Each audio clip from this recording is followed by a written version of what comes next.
Herkese merhaba. Bu videomda sizlere günlük kullanıma uygun, doğal, görünümlü bir makyaj göstermek istiyorum.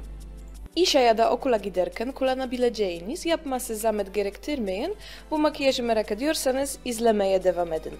İlk olarak Urban Decay B vitamin spreyi ile cildimi makyaja hazırlıyorum. Ardından yüzüme makyajın altında sağlıklı ve nemli bir görünümü vermek için Urban Decay Rehab Makeup Prep Hot Springs nemlendirici jel kullanıyorum. Makyaj öncesi son hazırlık olarak cildimi kullanacağım makyaj malzemelerinden korunmak ve makyajımın dayanıklılığını artırmak için Maybelline'in Illuminating Primer'ını sürüyorum. Gördüğünüz gibi cildimin sağlıklı ve canlı görünümü için birkaç kat nemlendirici ve primer kullanıyorum. Yüzümdeki örtmek istediğim kırmızılıklar ve benzeri noktalar için NARS Soft Matte Complete kapatıcı kullanıyorum. Benim kullandığım vanilya tonunda olanı. Gördüğünüz gibi parmağımla üründen çok az miktarda alıp bu noktaları kapatıyorum. Fondöten işlemi için Maybelline Cushion Foundation 21 Nude Beige tercih ediyorum. Gördüğünüz gibi Beauty Blender'ımın arka tarafıyla fondötenin geçmesi için bastırıyorum ve tüm yüzüme yayıyorum.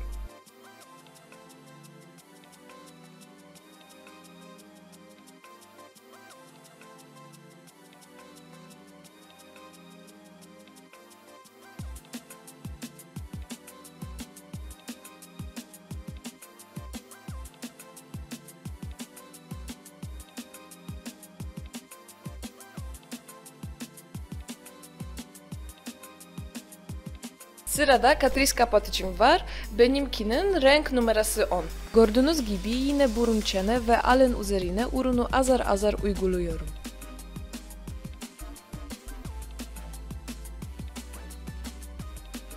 Tüm bu kapatıcıları yine Beauty Blender'ımla yüzüme yediriyorum. Burada önemli olan bir diğer noktada göz altı bölgem ve göz kapaklarımda ürün fazlası kalmaması.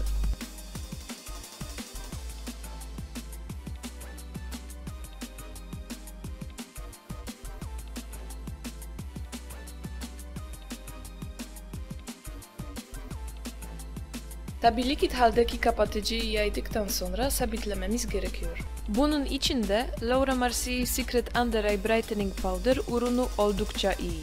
Ama ürünü uygulamadan önce bir kez daha Beauty Blender'ımla fazla kapatıcı kalmış mı diye kontrol ediyorum. Ardından toz kapatıcımı göz altı bölgemdeki kapatıcıya fırçayla bolca uyguluyorum.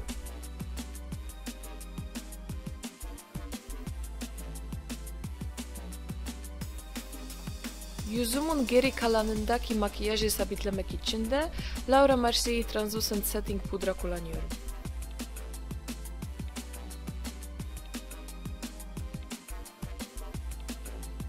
Sırada kontrolleme işlemi var. Bunun için Urban Decay Shape Shifter palet kullanıyorum. Benimki light medium olanı. Buradaki en koyu iki ton olan kontur ve bronzer tonlarını karıştırıp elmacık kemiklerimin altına uygulayarak yüzüme ince bir görünüm veriyorum.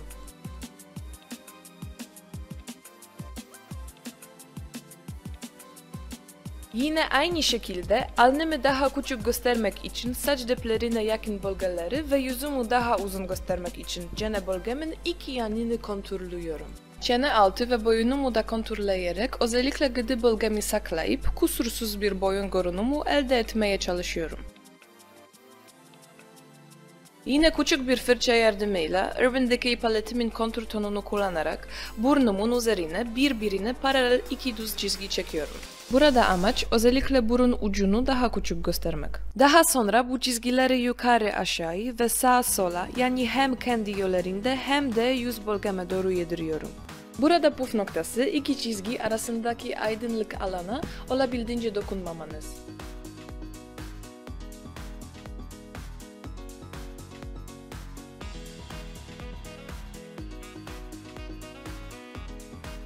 Sırada aydınlatma işlemi var. Bunun için bugün kullanacağım ürün Anastasia Beverly Hills Glow Kit in Sun Dipped. Küçük aydınlatma fırçamla palet üzerindeki Moonstone rengini, yüzümün ışığı yansıtmasını istediğim elmacık kemiklerime, burun kemerime, dudak üstü bölgeme ve kaşlarımın üzerindeki bölgeye uyguluyorum. Sıra allığa geldi. Ben bu makyajımda The Balmain Balm Springs allığını tercih ettim. Aldıktan sonra kaşlara geçiyorum. İlk olarak kaşlarıma düzgün bir görünüm vermek için NYX Micro Kaş kaleminin fırça ucuyla tarıyorum. Ardından mikro kalem ucuyla seyrek yerlere ufak çizgiler çizerek doğal bir kaş görünümü elde etmeye çalışıyorum.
Kaşlarımda istediğim görünümü elde ettikten sonra sabitlemek için L'Oreal Brow Stylist Plumper Brow Gel maskarımı kullanıyorum. Ben kaşlarımın doğal rengine uygun olması için bu ürünün blond rengini tercih ettim.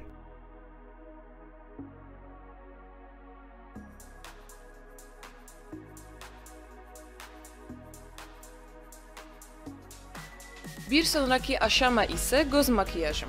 En sevdiğim paletlerimden biri olan Marc Jacobs Beauty Scandalist Iconic Eyeshadow paletimin üzerindeki kahverengi That's Why tonunu far fırçam yardımıyla kriz bölgesine uyguluyorum.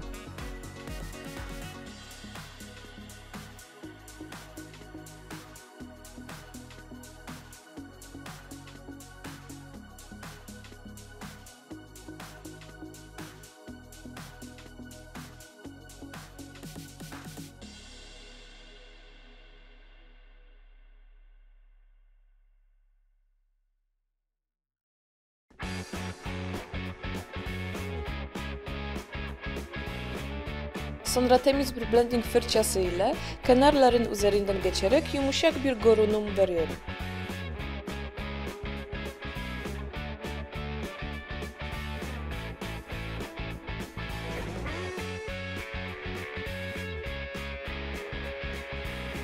Göz kapağı içinse Maybelline Color Shadow tekli farımı kullanıyorum. Benimkinin rengi Gold Crush olan.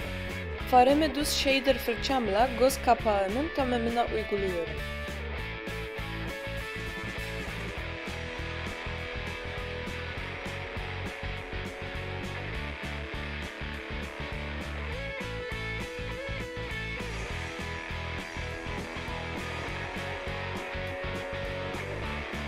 Bu noktada pigmentasyonu yeterli bulmadığım için Make Up Forever Mist and Fix sprayimden fırçama biraz sıkarak daha parlak bir görünüm elde ediyorum.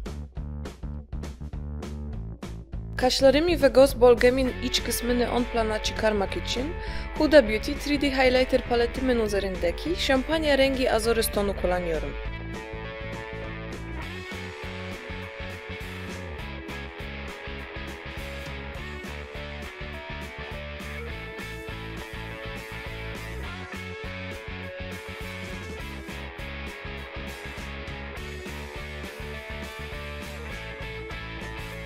Gözlerimi vurgulamak içinse eyeliner olarak Kat Von D Tattoo Liner'ı tercih ediyorum.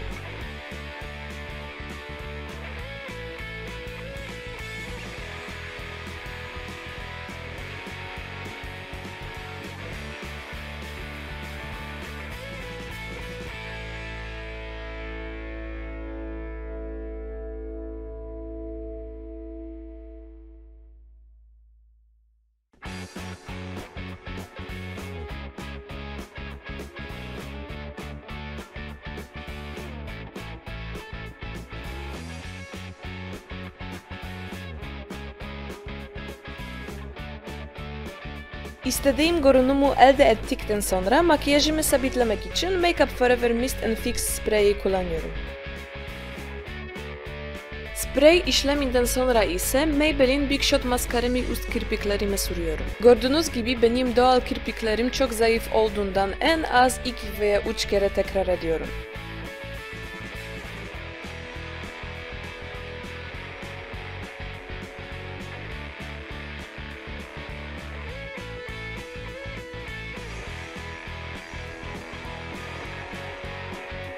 Son olarak da Catrice Mat rujumu sürüyorum ve makyajımı tamamlıyorum.